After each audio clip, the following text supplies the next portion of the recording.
Thank you so much, everyone, for coming to Vogue Codes. My name's Jonah, as Jess just said. And this panel is going to be discussing the second space age. Now, I think a lot of us think of space as this thing that is, so monumental, much bigger than us, much bigger than our lives. But what we will discover from speaking to these panelists today is that it actually has, the ability to help us so much in our everyday lives. And there are endless benefits to, researching and understanding space and the world beyond our world. So thank you so much for joining us today. And now, Katarina, I understand it's 3 o'clock in the morning in Serbia, where you are. So we really appreciate you jumping on to talk to us. But my first question is, can the three of you maybe just one by one describe some of the current research projects you're working on and what potential impacts they could have on our understanding of space and the universe, but also helping us to understand Earth? You want me to start? Yes. You're looking at me. Yes. First of all, thanks for having me here, and thanks everyone for coming. So, well, in my Center of Excellence, we use remote sensing data to monitor the environment, and most specifically to help end users in the fire agencies to make better decisions about bushfires. And you may be wondering what remote sensing is. And basically, remote sensing is the science of sensing things, collecting information from the distance without touching. And now you all might be very proud to know that you are the most amazing remote sensing system that exists in the world, because you have your eyes that sense information around the environment, you have a brain that processes that information, and then you have a communication way to communicate that information to the world, hopefully with some filters. So this information can be recorded from many platforms. It can be recorded from aircrafts, from the ground, and from satellites. And the satellites are the big eyes in the sky, so they really collect a lot of information about the environment and can provide, again, a lot of information for many applications, not only bushfires, that can help us to progress in the world. Yeah.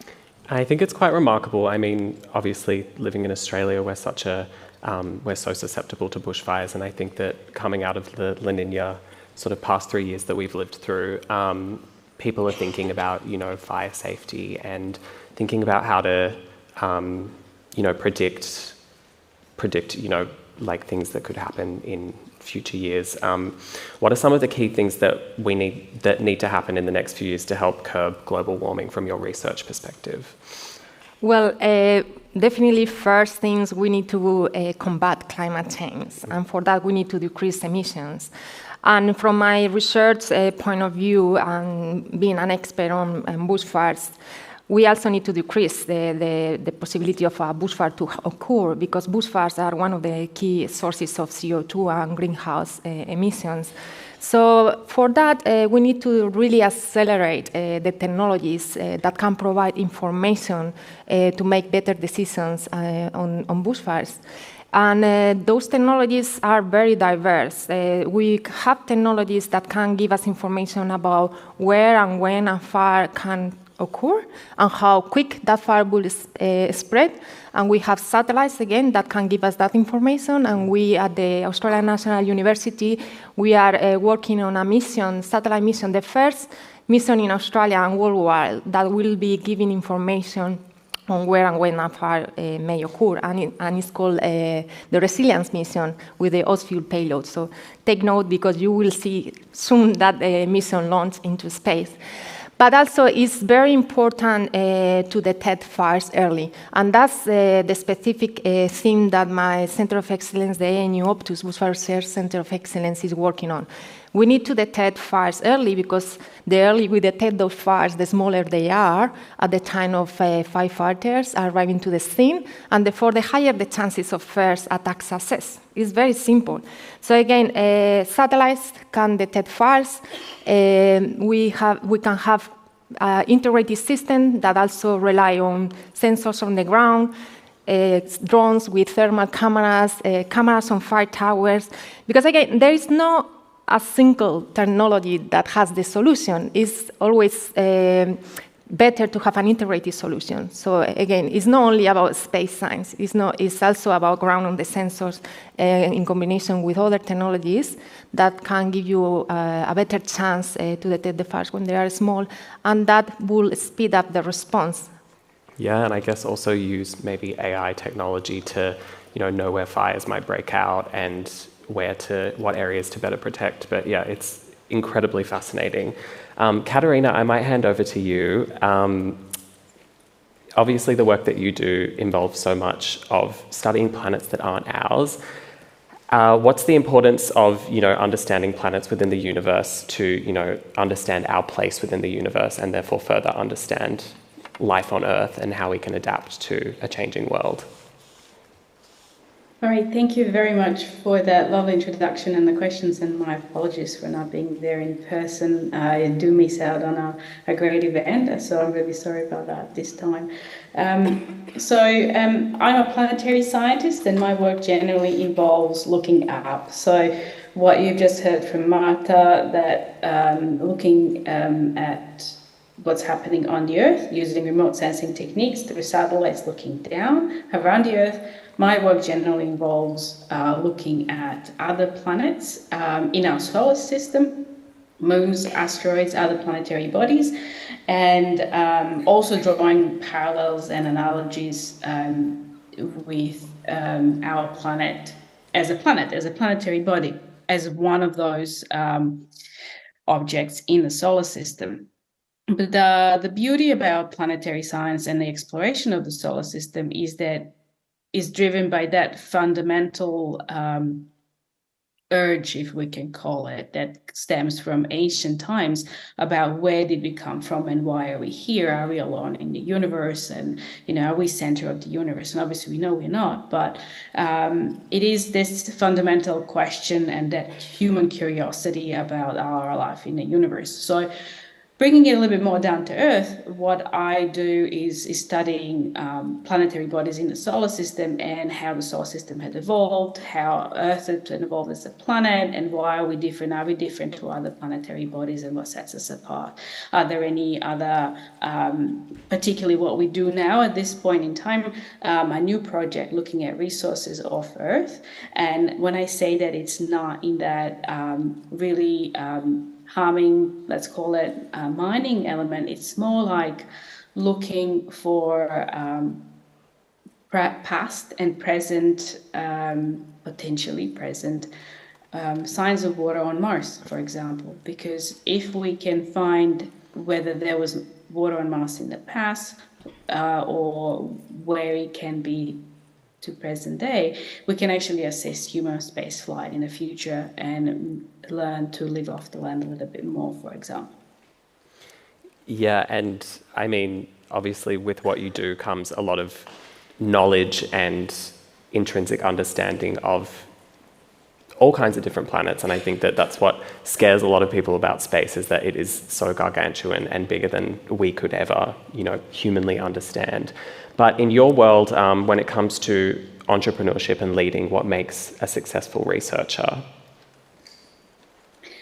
I think this is an excellent question, and it actually brings it down to searching for purpose and a placement in the present day world.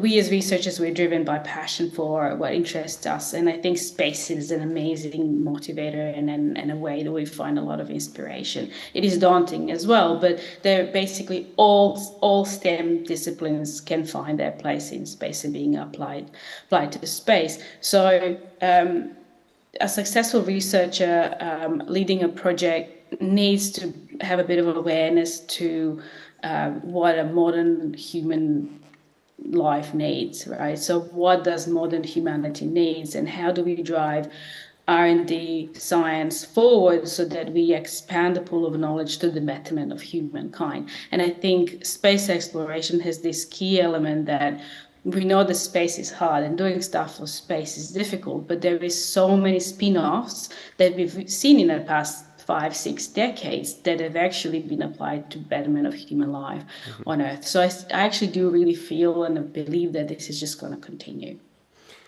And speaking about the betterment of human life and making life better on Earth. Zena, I'd like to pass over to you as well. Can you talk us through a little bit, through your work and how the work that you do with human-machine teaming or HMT operations crosses over with topics of, the topic of space and space exploration?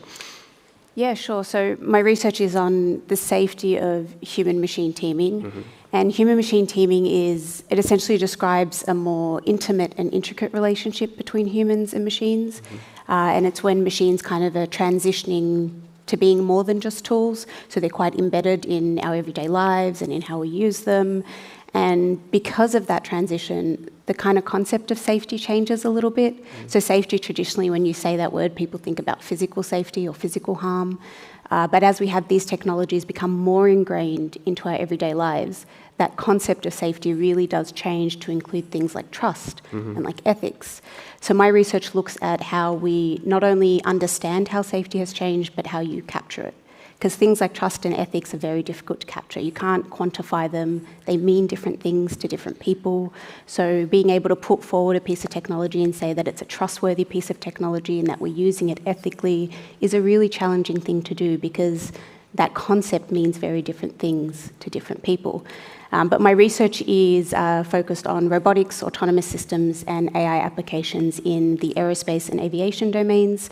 And a good example I would use would be the satellite-based navigation systems that are used for positioning for aircraft. Mm-hmm. So a really good way to kind of conceptualize this is if you think about when you've ordered an Uber and you're watching your Uber driver come to you and he kind of does little circles before getting to you and you're wondering why it looks so weird and what this person is doing. And they tell you it's 1 minute away and it's never actually 1 minute away. And the reason for this is that satellite-based positioning systems are actually not 100% accurate. Mm-hmm. There's a lot of mathematics that goes behind it to try and improve the accuracy as much as possible. But with any man-made construct or man-made infrastructure, there is some level of error or an error margin. Right. And from an Uber perspective, one of the most challenging things is that you get annoyed, right? Like you're waiting for your Uber and you're annoyed. But if you have an aircraft that is conventionally piloted, so there's a pilot in the aircraft, and you have a drone where there's no pilot in the aircraft, and you have them coming towards one another, you would hope that that positioning system was as accurate as possible so that you'd know how much distance you had between the two aircraft. So you'd know how much distance you needed to provide so that they don't collide.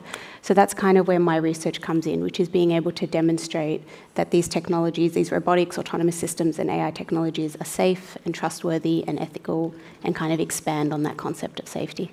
Yes, I certainly know the Uber sensation. A lot of us. It always says 1 minute away. It's never a minute. Yeah, but I think a question that goes out to the whole panel, I mean, we're obviously at a very pivotal point in history when it comes to science and tech, constantly moving. There are so many exciting developments in STEM fields, many that have the potential to change the world, like the development of renewable energy technologies and advancements in medical research. How can we ensure that women are equally represented in shaping the future of these fields and that their contributions are fully recognised and valued? Well, I think events like this is obviously highly contributing to that aim. So I'm very pleased by Vogue and Optus and the organizers that have bring this kind of events together. But one important aspect is to have a flexible work environment as well. So that has highly helped me to grow in my career. Because I think that is not the hours you spend on the office in front of your computer or at your workplace. It's what you put in those hours. So if you learn to be very efficient on what you do, it doesn't really matter where you are. And perhaps you are just breastfeeding your baby or you are taking the kids to school and you are still being productive. And one of the things I have learned being a mother of two that are now 10 and 13 years old is to make the most efficient use of my time. So, and I have also learned to be multidisciplinary. I am a taxi driver, I am a doctor, and a psychiatrist. I mean, the skills you gain being a mother are amazing. So again, really, let's get rid of those rules of you need to be in an office from 9 to 5. Right. And less focus on productivity and outcomes. Yeah, mums are the best. Is there any kind of other feedback maybe on, how we can continue to platform women in these fields? From my perspective, it would be helping to broaden the narrative around what it means to be a woman in STEM. So when I was finishing high school well over a decade ago, the narrative around STEM was a very hands-on narrative. So when I went into my engineering degree, there was an assumption that I was going to learn, and then once I stepped into my career, be involved in very, very much hands-on based work and hands-on based technology. And STEM can absolutely be that for anybody who is interested in that, but I wasn't. I wasn't a hands-on person. I wasn't, a tinkering engineer. I didn't want to build things. I loved mathematics. I was very deeply interested in things like optimization and control, which sounds really boring and actually objectively is. But I didn't want to build things, and at the time, I kind of struggled with my STEM journey because I was worried that as, not being a tinkering engineer, that I would have less pathways open to me, but that was absolutely not the case. So I would encourage broadening the narrative and understanding that careers in STEM can absolutely be very hands-on and very technical from like the traditional sense of technical, but they can also be so much more than that. And I think changing that narrative would really help with attracting people to STEM because you have a better understanding of what a career in STEM can actually involve. Absolutely. Katarina, do you have anything to add?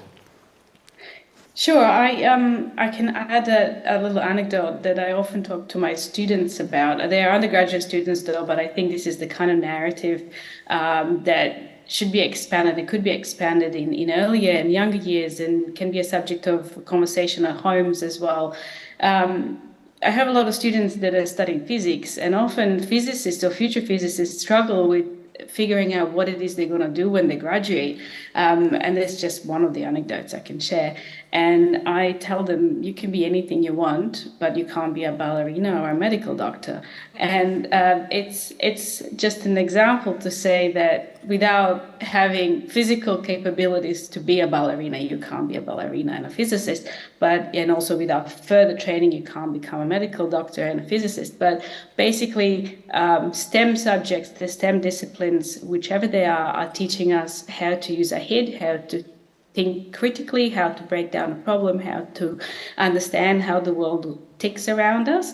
And I think that is that broadening of that narrative and the spectrum that is that we need to be better at with younger generations and enable them to go into STEM roles. Personally, when I do science outreach, I use space as a motivator, and basically there are STEM jobs today and probably in the future that cover all STEM or STEAM subjects that can be applied to space. So for those that are passionate about exploring space, they can do it using any of the strengths or any of the little passions they have. So it is, I agree, a lot of it is about narrative and also is about role modeling. And we do have pockets such as this event and other outreach events that we put forward role models for younger generations to see, because particularly in women, role modeling seems to be quite important because you can see her, you can be her kind of motto. So it's working in pockets, but I think it hasn't reached the big scale yet, I think. Mm-hmm. I have some audience questions, and just in the interest of time, we might only be able to get through one or two of them. But a question for everybody. The Australian investment landscape is traditionally hostile towards engineering-heavy ventures. How can we challenge this culture to promote more investment?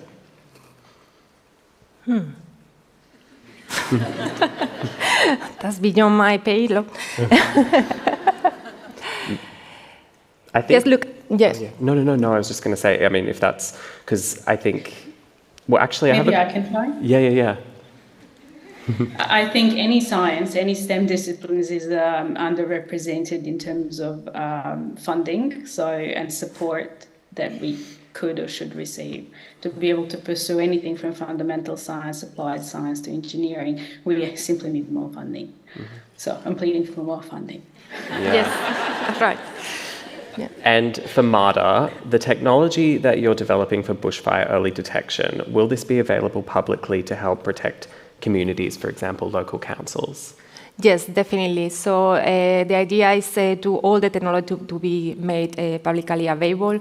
We work very closely with our agencies across the country, and more closely with those that are around us at the ANU. So we have close collaborations with the ACT Rural Fire Service, the New South Wales Rural Fire Service, and the ACT Parks and Conservation Service, just to give some examples, to make sure that all the research fundings we have are really implemented. Because again, we are also not a operational organization.